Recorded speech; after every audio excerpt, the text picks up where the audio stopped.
Today Sethuraman vegetables வாங்கிட்டு வந்திருக்காங்க. அது என்னென்ன இருக்குன்னு பார்க்கலாமா? காசு கொடுத்து தானே வெஜிடபிள்ஸ் வாங்குகிறோம். இந்த அளவுக்கு ட்ரீட் பண்ணியிருக்காங்க. அவங்க ட்ரீட் பண்ணாங்களா இல்லை இவங்களுக்கு வாங்க தெரியலையான்னு தெரியல. இருந்தாலும் பொண்டாட்டிக்கு பூ வாங்குறத மறக்க மாட்டாப்புல. எவ்வளோ பூ வாங்கிட்டு வந்திருக்காருன்னு பாருங்க. இன்னொரு பார்சல் இருக்குது, அது கட்டாமல் இருக்குது. எனக்காக எப்போயுமே பூ வாங்கிட்டு வந்துருக்காரு வரோம். நான் சொல்லவே மாட்டேன், வேணாலும் சொல்லுவேன், அப்பயும் கேட்க மாட்டாங்க, வாங்கிட்டு வந்துடுவாங்க. இந்த பீன்ஸ் 10 ரூபா ஊரில் வந்து எடுத்துகிட்டு வந்துருக்காரு. இந்த வெண்டிக்காய் யார் யாருக்கு பிடிக்கும்? எனக்கெல்லாம் பிடிக்காது. சாரி, எனக்கு ரொம்ப பிடிக்கும், ஆனால் இப்போ சாப்பிட்றதில்ல. இதுவும் 10 ரூபாயாக தான் இருக்கும்னு நினைக்கிறேன். நான் காட்ட போகிறது தான் தெரியுது. பிசியோட ப்ராப்ளத்துக்கு உள்ளவங்களாம் இதை மஸ்ட்டு சாப்பிடலாம். பப்பாளி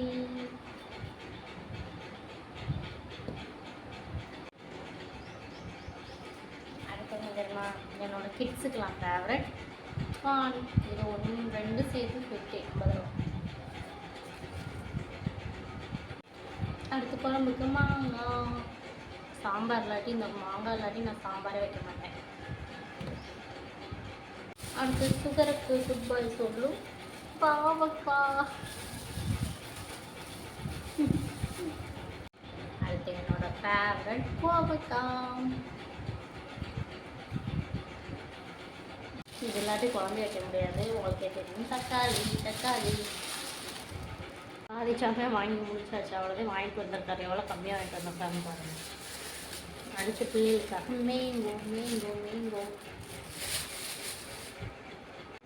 அடுத்து என்னோட அன்ஃபேவரட் முள்ளங்கி. நாட்டு இது என்னது, ஐயோ கேட்டாங்க மட்டும், நெல்லிக்காய், மலை நெல்லிக்காய்.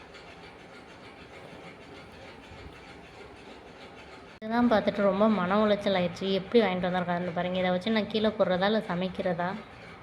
அதிகமாக சமையலில் தீர்றதே வெங்காயமும் தக்காளியும் தான். வெங்காயம் அதனால தான். இது 1 வாரம் கூட பத்தாது எனக்கு. தக்காளியும் 2 kg அதில் 200 kg வாங்கிட்டு வருவாங்க, அதுவும் எனக்கு பத்தாது. அடுத்து சில்லி சட்னிலாம் வைப்பீங்களா? நான் வைப்பேன். பச்சை மிளகா சட்னி வைப்பேன். எங்கள் வீட்டில் காரம் தான் எல்லோரும் நிறையா சாப்பிடுவோம், அதனால் மிளகா மட்டும் நிறையா வாங்கிட்டு வந்திருக்காங்க. எல்லாமே கூரில் வாங்கிட்டு வந்துருப்பாரு போல். அதே அம்புட்டு இப்படி இருக்குது. 10 ரூபாய்ன்னு தான் நினைக்கிறேன். இல்லை 10 இல்லாட்டி 15 இருக்கும், இல்லாட்டி 20 இருக்கும், அவ்வளோதான் இருக்கும். பட் இவ்வளோ குவான்டிட்டி இருக்குல்ல, என்ன பண்ணலாம், அல்வா பண்ணிடுவோம். இதுதான் ஆம்பளைங்க போகிறதுக்கும் பொம்பளைங்க போகிறதுக்கும் உள்ள வித்தியாசம். எப்படி காசு போட்டு தான் வாங்கிட்டு வந்திருக்காரு. இது இருக்குதை பாருங்களேன், எல்லாமே பாருங்களேன் எப்படி இருக்குன்னு. இதுக்கப்புறம் டேமேஜ் பீஸ். அடுத்து கத்திரிக்காய் தான். கத்திரிக்காய் எவ்வளோக்கும் வாங்கினாரோ இவ்வளோ கம்மியாக இருக்குது. முன்னாடிலாம் அதை சாப்பிட மாட்டேன், இப்போ தான் கொஞ்சம் சாப்பிட்றேன். கொத்தவரங்காய் யாருக்கு பிடிக்கும்? இது பேர் கொத்தவரங்காய், சீனி வரக்காய், எல்லாம் வேணாலும் சொல்லுவாங்க. அது என்னோடய ஃபேவரட், என் பையனோட ஃபேவரட். உருளைக்கிழங்கு இல்லாட்டி அந்த வாரமே ஓடாது. எப்பயுமே நிறையா வாங்கிட்டு வருவார். வீடியோ எடுக்கிறனால இப்படி வாங்கிட்டு வந்திருக்காரா என்னன்னு தெரில.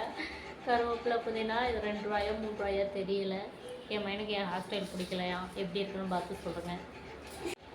இந்த மேங்கோ ஊறுகாய் போடுறதுக்கு நான் கையில் கட்டுற இதுவரை காட்டின வெஜிடபிள்ஸ் மட்டும்தான் வாங்கிட்டு வந்தது. நான் கம்மியாக கீழே வச்சுட்டு மேலே வச்சுட்டுலாம் காட்டேன். கையில் வச்சுருக்கிறது மட்டும்தான். இது பூரா ஏற்கனவே இருந்தது. ஊருக்கு போயிட்டோமா 1 வாரமாக, அதனால் அம்பிட்டு வீணாக போயிட்டு கஷ்டமாக இருக்குது. சித்திரத்தில் 1000 வந்துச்சா, அதனால தான் அதை தான் அப்படியே இருக்குது. இல்லாட்டி தீந்துடும். நான்வெஜ்ஜாக இருக்கும், அது ஊருக்கு கிடப்பிட்டோமா எல்லாமே கெடாகி போச்சு. இல்லாட்டி தீந்து போயிடும். மோஸ்ட்லி எனக்கு 2 வீக்ஸ் ஒன்ஸ்லாம் வெஜிடபிள்ஸ் வாங்குவேன். அப்படியும் தீந்துடும். இந்த தடவை அப்படியே நெஞ்சு போச்சு, கெட்டு போச்சு. அவரைக்காய் கொஞ்சம் வச்சுட்டு கூட இதை வச்சுருவோம், வெண்டிக்காய் வச்சுருவோம். அப்போ தான் டப்பா கரெக்டாக வரும். கோவக்காய் வச்சுருவோம்.